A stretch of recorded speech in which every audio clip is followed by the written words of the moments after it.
गीता का 12वां अध्याय पढ़ेंगे, जिसमें भक्ति योग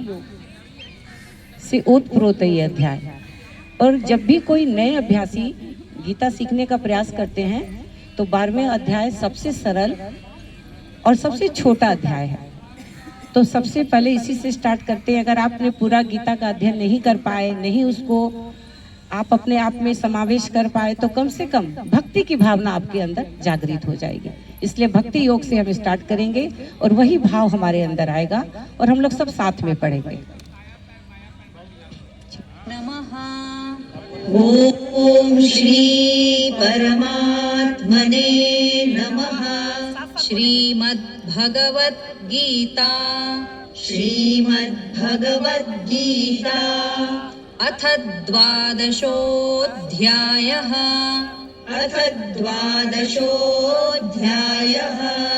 अर्जुन उवाच एवं सततयुक्ताये भक्तास्त्वां पर्युपासते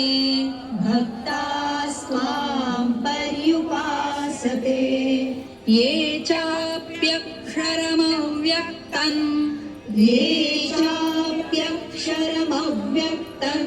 तेषां के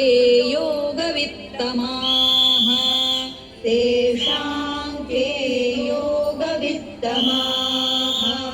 श्रीभगवानुवाच मय्यावेश्य मनो ये मान् नित्ययुक्ता उपासते श्रद्धया परयोपेतास्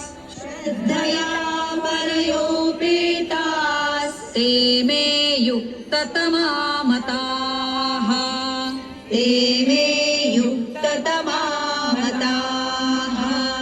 ये त्वक्षरमनिर्देश्यम् अव्यक्तं पर्युपासते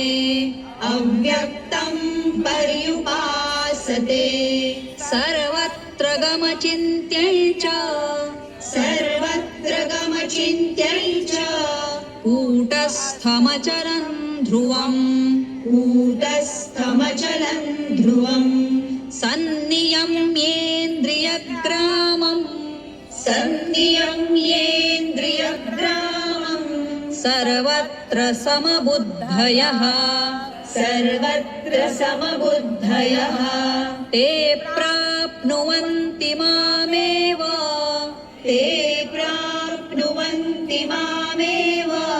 सर्वभूतहिते रताः।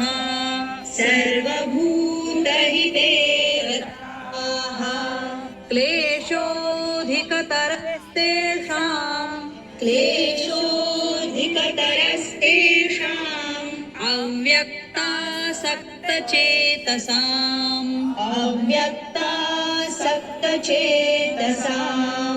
अव्यक्ता हि गतिर्दुःखम् देहवद्भिरवाप्यते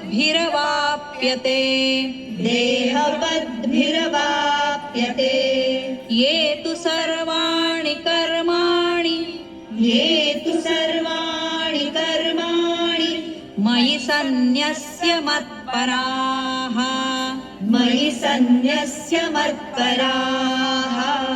अनन्येनैव योगेन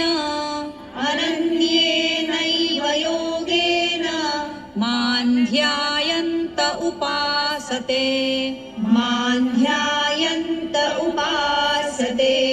तेषामहं समुद्धर्ता मृत्युसंसारसागरात् भवामि न चिरात् पार्थ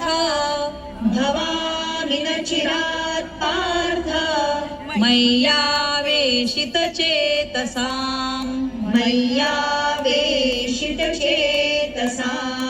मय्येव मन आधत्स्व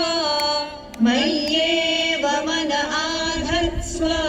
मयि बुद्धिं निवेशय मयि बुद्धिं निवेशय निवसिष्यसि मय्येव निवसिष्यसि मय्येव अत ऊर्ध्वन्न संशयः अत ऊर्ध्वन्न संशयः अथ चित्तं समाधातुं अथ चित्तं समाधातुं न शक्नोषि मयि स्थिरम् न शक्नोषि मयि स्थिरम् अभ्यासयोगेन ततो अभ्यासयोगेन ततो मामिच्छाप्तुं धनञ्जय मामिच्छाप्तुं धनञ्जय अभ्यासेऽप्यसमर्थोऽसि अभ्यासेऽप्यसमर्थोऽसि मत्कर्म परमो भव मत्कर्म परमो भव मदर्थमपि कर्माणि मदर्थमपि कर्माणि कुर्वन् सिद्धिमवाप्स्यसि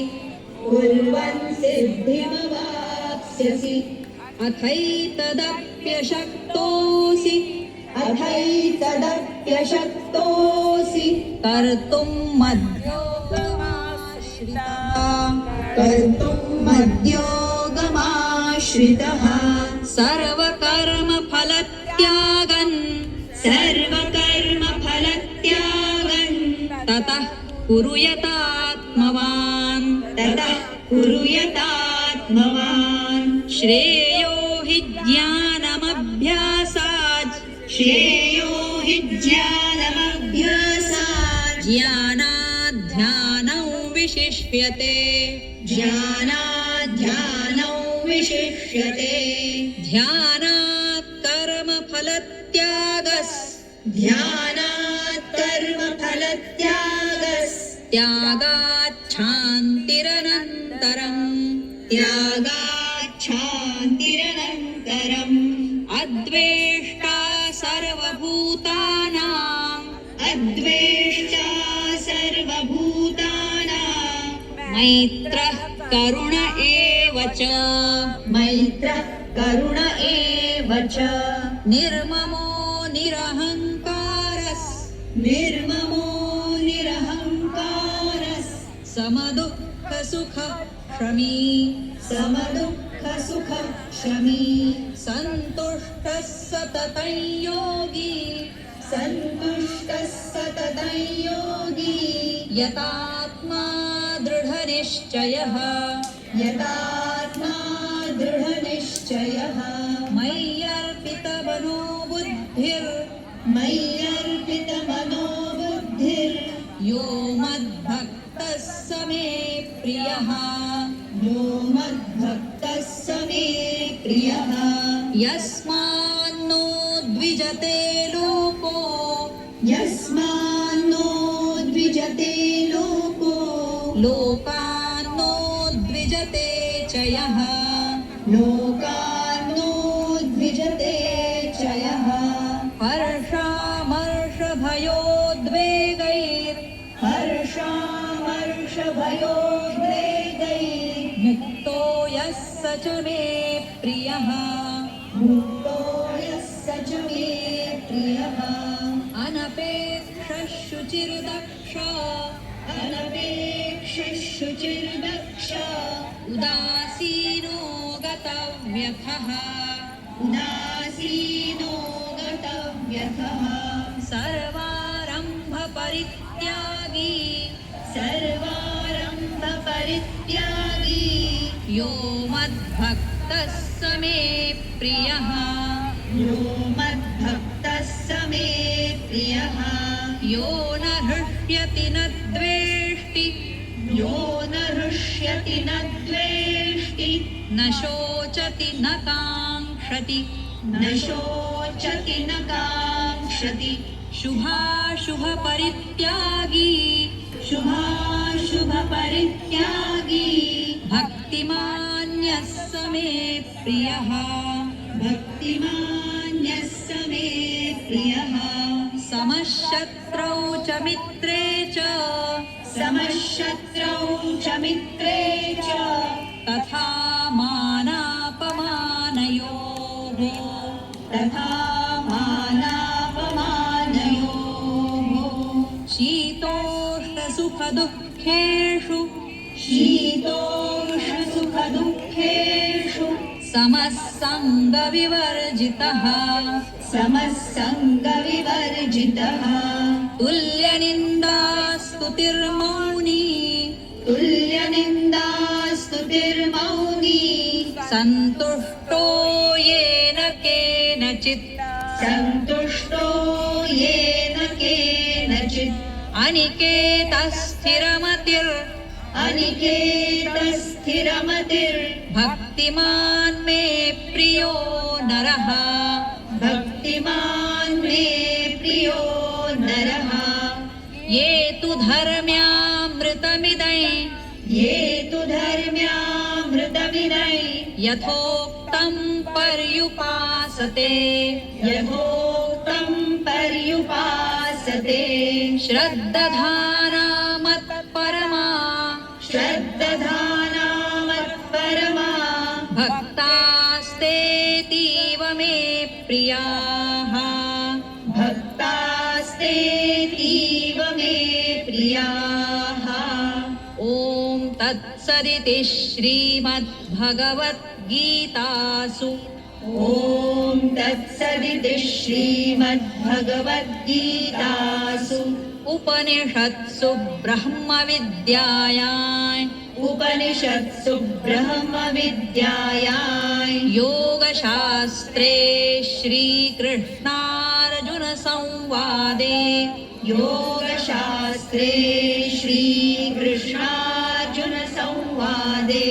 भक्तियोगो नाम द्वादशोऽध्यायः।